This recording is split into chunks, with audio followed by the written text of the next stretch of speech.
Tariff US की तरफ से जो टैरिफ का जो ये बम फोड़ा गया है और उसका असर भी दिखता नजर आ रहा है, इस पर क्या कहेंगे? बहुत असर होने वाला है। 50% हमारे एक्सपोर्ट्स पर असर पड़ने वाला है।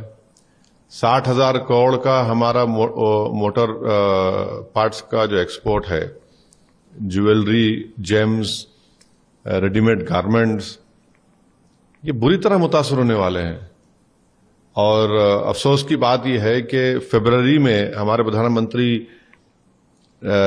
यूएस के प्रेसिडेंट डोनाल्ड ट्रंप से मिले थे, बातचीत हुई थी, और फिर उसके बाद ये टैरिफ का शुरू हो गया। और फिर उसके बाद हमको वो लोग इल्ज़ाम लगा रहे हैं, यूक्रेन क्या हम पर इल्ज़ाम लगा रहे हैं। और फिर ये जो यकीनन इस 50% टैरिफ से बहुत बड़ा नुकसान होने जा रहा है भारत के उन तमाम एक्सपोर्टर्स का, जेम, ज्वेलरी, रेडीमेड गारमेंट्स का, मोटर पार्ट्स का। तो ये तो मैं समझता हूं कि नरेंद्र मोदी गवर्नमेंट को जवाब देना पड़ेगा देश की जनता को, क्योंकि आपने डोनाल्ड ट्रंप से तो इतना रिलेशनशिप को आगे बढ़ा लिया था कि अब की बार ट्रंप सरकार कह दिया था। फिर फरवरी में हमारी प्रधानमंत्री उनसे मुलाकात किए, उनके ओथ में हमारे फॉरेन मिनिस्टर वहां मौजूद थे। आखिर ऐसी क्या वजह है? और सब मोदी सरकार को जवाब देना है कि जिन लोगों का भी नुकसान होने जा रहा है उनके लिए सरकार क्या करने वाली है, उनको कैसे उनको राहत दिलाएगी, उनको कैसे उनकी मदद करेगी।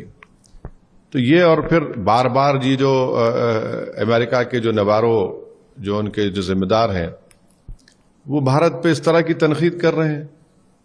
अगर वही बात देश के प्रधानमंत्री के बारे में कोई अपोजिशन लीडर करता तो बीजेपी वाले उस पर कूद पड़ जाते। खामोश क्यों है भाई? वो क्या क्या बोले जा रहा है। हमारा बीजेपी से हमेशा आइडियोलॉजिकली के ऊपर इख्तलाफ रहेगा, मगर वो क्या बात बोले जा रहा है? कुछ तो बोलो बीजेपी वालों, भाई कुछ तो बोलो। इतना डर क्यों रहे अमेरिका से आप लोग? और मैं बता रहा हूं कि हमने सबसे बड़ी गलती की थी, मेरी पार्लियामेंट की स्पीच है, जब ट्रंप ने अपने पहले टेन्योर में हमसे कहा था कि ईरान से तेल लेना बंद करो। अगर आप उस वक्त उसको लाल आंखें दिखा देते तो आज ये दिन देखना नहीं पड़ता था। और हमको ईरान ऑयल बेच रहा था कम पैसों में, और बेहतरीन ऑयल है उनका, क्रूड ऑयल। हम वहां पर ब्लिंक किए तो इनको नजर आ गया कि इनको डराओ, मोदी सरकार को डर, ये इनको ऐसा करेंगे, हम वो करेंगे। पहली गलती वहां पर थी, बुनियादी गलती। मैंने पार्लियामेंट में खड़े होकर कहा था कि मत मानिए इस बात को। अब ये देखिए क्या क्या बोले जा रहे हैं, किस तरह की जबान वो नवारो इस्तेमाल कर रहा है। तो बीजेपी के स्पोक्स पर्सन को बजाय अपोजिशन पर ताने मारने के, आप बताइए देश को क्या हो रहा है। ये मत बोलिए कि नरेंद्र मोदी ने भाषण दे दिया कि मैं अपना पर्सनल लॉस करूंगा और उस पर कुछ होने नहीं दूंगा। पर्सनल लॉस नरेंद्र मोदी का नहीं है, पर्सनल लॉस किसका हो रहा है यहां पर, वो देख लीजिए आप। तेल आप रशिया का ले रहे हैं, सही है, मगर ये जो नुकसान होने जा रहा है, ये इसके जनता के लिए क्या होगा, ये उनको बताना पड़ेगा देश को।